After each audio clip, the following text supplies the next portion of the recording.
আল্লাহ রাসূল বললেন, ওই সাহাবী কেমন করে তুমি ওই 8টা কন্যা সন্তানকে মারতে পারলে? তোমার তো অন্তরে লাগার কথা, তুমি 8টা কন্যা সন্তানকে কেমন করে মারলে? আমাকে কোনো একটা মেয়ের বর্ণনা দাও। এবার ওই সাহাবী শুরু করলেন, ইয়া রাসূলুল্লাহ, আমি অনেক মেয়েকে মেরেছি, তার মধ্যে আমি একটা মেয়ের ঘটনা বলি। আমি আমার স্ত্রীকে বলেছিলাম, বিবি রে, এখন আমি আর বাড়িতে থাকতি না, আমি বিদেশে চলে গেলাম। এখন তুমি প্রেগনেন্ট আছো, তোমার পেটে বাচ্চা আছে, জানি না ছেলে আছে না মেয়ে আছে, তবে শুনে নাও বিবি, যদি পেটে বাচ্চা যখন প্রসব হবে, পৃথিবীতে যদি আসে, যখন তোমার ডেলিভারির সময় হবে, তুমি যদি দেখতে পাও ছেলে হয়েছে, ছেলেটাকে রেখে দাও। আর যদি মেয়ে কন্যা সন্তান হয়, তাহলে তাকে তুমি গলা টিপে মেরে দেবে, ওকে পৃথিবীতে বাঁচিয়ে রাখবে না। এই বলে আমি আমার বিবিকে ওসিয়ত করে দিলাম। আমি তাকে আদেশ করে আমি চলে গেলাম বিদেশে। এই করতে 1 দিন নয়, 2 নয়, 1 মাস নয়, 1 বছর নয়, 6-7 বছর ধরে আমি বিদেশে ছিলাম। আসার পর এবার আমি বাড়ি ফিরছি। বাড়ি এসে যখন দেখছি, আহারে ফুটফুটে একটা কন্যা সন্তান, দেখতে এত সুন্দরী একটা মেয়ে দৌড়ে এসে মা বলে দিয়েছে, দেখ তোর আব্বা দৌড়ে আসে। ওই কন্যাটা দৌড়ে এসে আব্বা বলে ডাক দিয়েছে, বুকের দিকে চলে গেছে। এবার মেয়েটাকে দেখে আপনি সাহাবী হতভম্ব হয়ে গেছেন। ইয়া রাসূলুল্লাহ, আমি আশ্চর্য হয়ে গেলাম, এটা কার মেয়ে? এত সুন্দর মেয়ে কার হবে এটা? আমার স্ত্রী বলছেন, ওগো স্বামী আমার, এটা কারো কোনো মেয়ে নয়, এটা আপনারই মেয়ে। আরে আমার মেয়ে মানে? তোকে কি বলে গেছিল? তোকে বলিনি মেয়ে হলে গলা টিপে দিবি, মেয়ে হলে গলা টিপে দিবি? এবারে বিবি স্বামীকে বলছে, স্বামী, আমার প্রাণের স্বামী, তুমি বলেছ ঠিক, আমি চেষ্টা করছিলাম, কিন্তু আমি তো মা, আমি তো বাপ নই, আমি তো সন্তান পেটে নিয়েছিলাম, 9 মাস 10 দিন গর্ভে ধারণ করেছি। আজকে প্রসব হয়েছে যেদিন, সেদিন আমি মেয়ের মুখটাকে দেখতে গেলাম, আমি আর হাতটা ধরতে পারলাম না, আমি নিজের হাতে কন্যা সন্তানকে মারতে পারলাম না। ফুটফুটে একটা সুন্দর চেহারা দেখে আমি হাতকে সরিয়ে নিলাম, আমি মারতে পারলাম না। কোনো মা পারে না এটা, কোনো মা পারবে না যে নিজের সন্তানকে গলা টিপে মারবে, অসম্ভব। কেন পারবে না গো? সায়েন্স বলছে, ডাক্তার যারা বিজ্ঞানী সায়েন্স, তারা বলছেন যে একটা মানুষ তার সহ্য, তার কষ্ট, তার ক্ষমতা কত নিতে পারে জানেন? 45 ইউনিট। কত বললাম? 45 ইউনিট ব্যথা অনুভব করতে পারবে। কিন্তু একজন মাকে সে সময় 45 ইউনিট ব্যথা অনুভব করতে হয় না। বিজ্ঞানীরা বলছেন 57 থেকে 58 ইউনিট ব্যথা অনুভব করে। আর 58 ইউনিটের তার সমান কতটা করেছেন জানেন? এর ব্যথা কতটা কষ্ট তারা বলছে যে একটা মানুষের শরীরে 206খানা হাড়, ওটাকে যদি একত্রিত করা হয় আর একসাথে যদি ভেঙে দেওয়া হয়, যতটা কষ্ট হবে তার চেয়ে দ্বিগুণ কষ্ট হবে একটা সন্তান প্রসব দিতে গিয়ে। ওই জন্য দেখবেন অনেক মা সন্তান প্রসব দিতে গিয়ে মারা যায় না? অনেক আছে মা নেই, সন্তান পৃথিবীতে বেঁচে আছে, মা পৃথিবী ছেড়ে চলে গেছে নাই। একদিন পত্রিকাতে পড়ছিলাম, একদম 1 বছর খানি হবে, পত্রিকায় বলছে, ডাক্তার জিজ্ঞাসা করছে ওই মহিলাটাকে যে, মা তুমি বাঁচতে চাও না তোমার সন্তানকে বাঁচাতে চাও? কেমন কথা?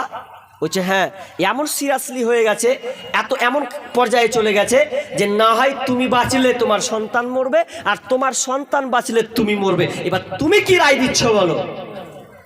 ডাক্তার বলছে, আর মায়ের রায়টা দেখেন মা কি বলছে। মা বলছে, ডাক্তার মশাই, ডাক্তার বাবু, আপনি আমাকে 2টা অপশন দিয়েছেন, আমি যদি বাঁচতে চাই তো আমার সন্তান মারা যাবে, আর যদি সন্তান বাঁচতে চায় তাহলে আমাকে মরতে হবে। 2টা অপশন দিয়েছেন। ডাক্তার কাঁদো কাঁদো ভাব। মা কি আজকে রেজাল্ট দেয়? মা বলছে, আমি আর ভাবতে থাকলাম না, সঙ্গে সঙ্গে আমি ডাক্তারকে বললাম, এই ডাক্তার মশাই, দুটা অপশনের মধ্যে একটাকে বেছে নিলাম, কি বাঁচলে? তো বলছে আমি আর বাঁচতে চাই না, আমার সন্তানকে আমি বাঁচাতে চাই। ডাক্তার বলে মা কেন তুমি এই সিদ্ধান্তটা নিলে বলো? মা বলছে ডাক্তার মশাই আমি আমার সন্তানকে এই জন্য আমি বাঁচাতে চাই যে আমি 25 বছর 26 বছর 30 বছর ধরে আমি দুনিয়ার আয়ু পেয়েছি, সূর্য দেখেছি, চন্দ্র দেখেছি, গ্রহ তারা দেখেছি, নদী দেখেছি, পর্বত দেখেছি, মা বাপ ভাই বোন সবাইকে দেখেছি, স্বামী দেখলাম। এবার আমার সন্তানটা 9 মাস 10 দিন ধরে আমার পেটে ছিল, ওই আমার কলিজার টুকরা পৃথিবীর আলো পাবে না এটা আমি চাই না। আমি অনেক দেখলাম আমার সন্তান যেন পৃথিবীর মুখটা যেন দেখতে পায়, আমার সন্তান যেন সূর্যটা দেখে, চাঁদটা দেখে, পাহাড় পর্বত যেন দেখে। এই জন্য আমি চাই যে আমি দুনিয়া ছেড়ে চলে যাই, কিন্তু আমার সন্তানকে আমি মারতে দেব না। ডাক্তার আপনি আমাকে মেরে দেন, আমার সন্তানকে আপনি বাঁচিয়ে দেন। ডাক্তার সিদ্ধান্ত নিল, মা মারা গেল, সন্তান পৃথিবীতে আসলো।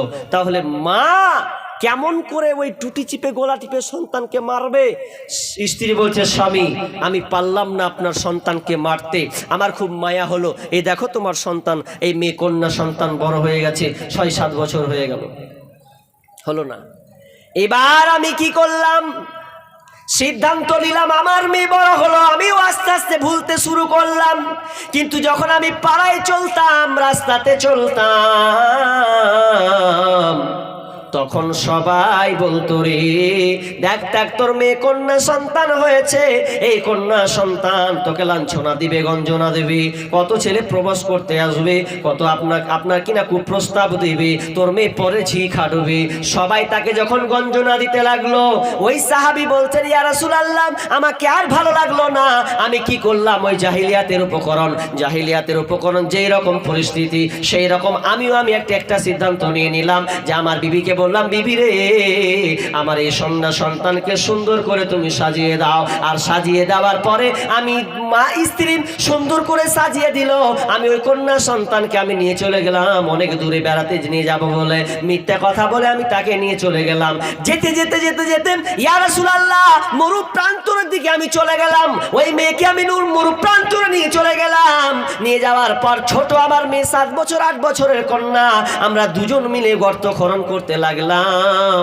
আর এরকম করতে আছে বলতে আছেন রাসূল সাল্লামের মন ভারাক্রান্ত হয়ে গেল, চোখ দিয়ে যেন পানি বেরোতে লাগলো। আর বলতে আছেন ইয়া রাসূলুল্লাহ আমি গর্ত খনন করতে আছি, করতে করতে করতে করতে অনেকটা গর্ত হয়ে গেছে, আর ওই বালুগুলো আমার দাড়িতে এসে লেগেছে।